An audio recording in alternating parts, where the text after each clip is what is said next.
Bonjour. Oui, je suis Moussi Congo, Kizma. Moussi Congo, je suis artiste, musicien, chanteur, percussionniste, auteur, compositeur et interprète aussi. J'évolue dans le reggae. Je suis leader d'un jeune groupe du reggae du Congo-Brazzaville dénommé Kizma Connexion. Moussi Congo, l'enfant du pays. J'ai commencé ma carrière il y a 13 ans de cela, dans un ballet folklorique où j'ai fait de la percussion, de la musique traditionnelle moderne aussi. Et aujourd'hui, j'ai atterri dans le reggae. C'est ce que je suis, Moussi Congo. Voilà.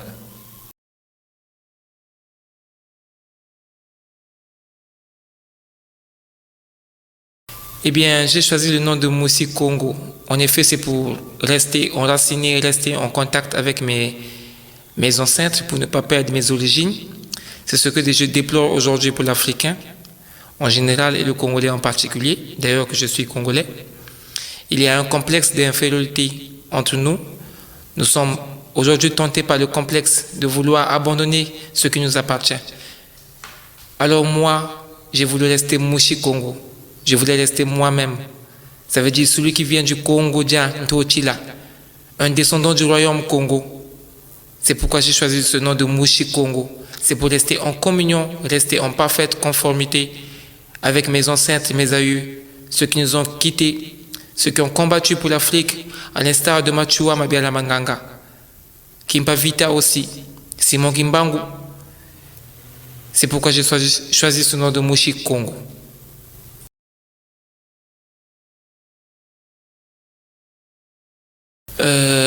Certes qu'il y a beaucoup de branches dans la musique, il y a le reggae, le zouk, le slow comme vous le dites, le ndombolo, le hip-hop, mais j'ai choisi le reggae parce que le reggae est une musique très sincère.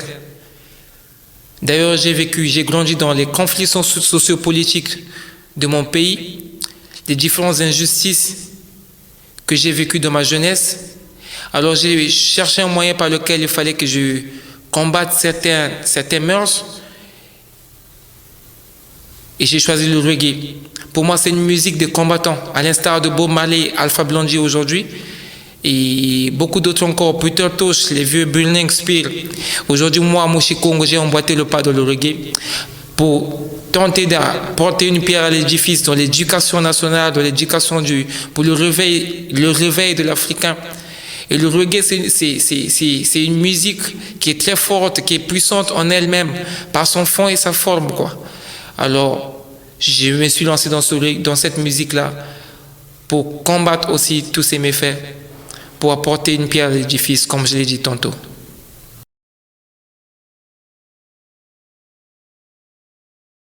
Je fais du reggae depuis 10 ans.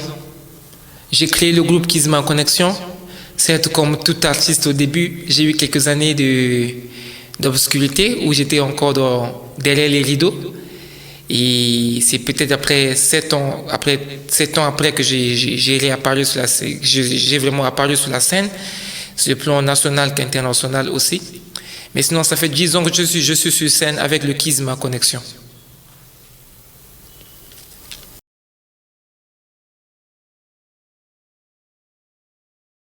Ah ouais, vous avez constaté qu'il y a du Alpha Blondy en m'écoutant chanter. Et ben, c'est logique parce que Alpha, le vieux Alpha, aujourd'hui, c'est le roi du reggae. Et il a ouvert les portes pour beaucoup d'artistes africains dans le reggae. Et c'est quelqu'un que j'écoute beaucoup, la profondeur de ses textes, la profondeur de sa musique. En tout cas, c'est une musique très spirituelle, très, très envoûtante, importante, quoi. Et malheureusement, c'est pas mon idole. J'ai été séduit par Philippe Lucky Dubé, un artiste sud-africain qui nous a quittés il y a quelques années, paix à son âme, mais qui vit toujours parmi nous. Et au début de ma carrière, lorsque j'ai commencé au Congo, les gens disaient toujours que je suis le descendant de Philippe Lucky Dubé, que j'étais une étoile. Le jour où Lucky Dubé quittait ce monde, une étoile était venue tomber au Congo, était tombée sur Moussi Congo. C'est ce que les gens ont dit au début de moi, quoi. Ben, c'est leur conception à eux. Mais j'ai beaucoup de respect pour Alpha Blondy. C'est le père, le roi du reggae aujourd'hui. Et je dis que c'est le maréchal, c'est le général. Moi, je ne suis qu'un lieutenant. Oui.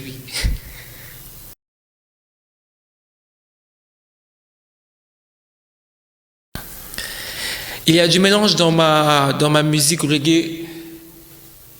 Eh bien, parce que au départ, je suis un artiste qui est parti de la musique traditionnelle. Je suis parti de la musique traditionnelle, j'ai fait du ballet, de la danse traditionnelle aussi. Et j'ai utilisé beaucoup de rythmes traditionnels de mon pays que j'ai associés à ma musique reggae pour créer une certaine différence. Tout comme Philippe Lakidube aussi a utilisé sa musique à lui, sa musique qui venait de l'Afrique du Sud, qu'il a enrichi avec son reggae et que ça a créé une symbiose musicale qui a fait de lui ce qu'il a été. Et je voulais créer quelque chose de particulier aussi, surtout que je suis Mouchi Congo, je suis originaire du Congo-Brazzaville. Alors au Congo-Brazzaville, on a plus de 300 ethnies, on a plus de 300, ça veut dire qu'on a plus de 300 rythmes musicaux. Alors, il fallait que j'exploite ça. C'est pas encore fini. Le chemin est encore long. Et j'ai créé ce mélange pour être différencié de beaucoup d'autres artistes reggae, que je fasse mon chemin, que je fasse mon nom, que je trouve une place, quoi. Voilà.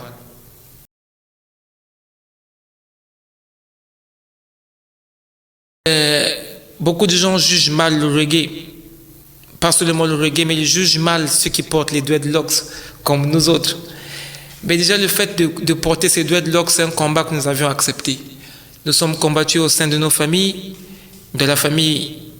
Lorsque un enfant, un jeune commence à porter des cheveux, des dreadlocks, garder des cheveux, on commence à traiter de tout. Alors qu'en fond, parfois, c'est pas le cas, quoi. Beaucoup de gens jugent mal le reggae. Ils disent que c'est la musique des chanvreurs, ils disent que c'est la musique de ceux qui font ceci, ceux qui font cela. Ben oui, mais cela n'en tient qu'à eux, hein. Aujourd'hui, le reggae a été reconnu par l'UNESCO dans le patrimoine international, le patrimoine culturel de l'UNESCO. C'est pas un fait au hasard. Ça veut dire que le reggae a apporté une pierre à l'éducation mondiale, quoi. Et je pense qu'ils ont tort, ceux qui jugent mal le reggae. Ils ont tort, parce que le reggae est une musique de conscientisation, d'éveil. Alors, juger mal le reggae, c'est taper à côté. Moi, je pense bien.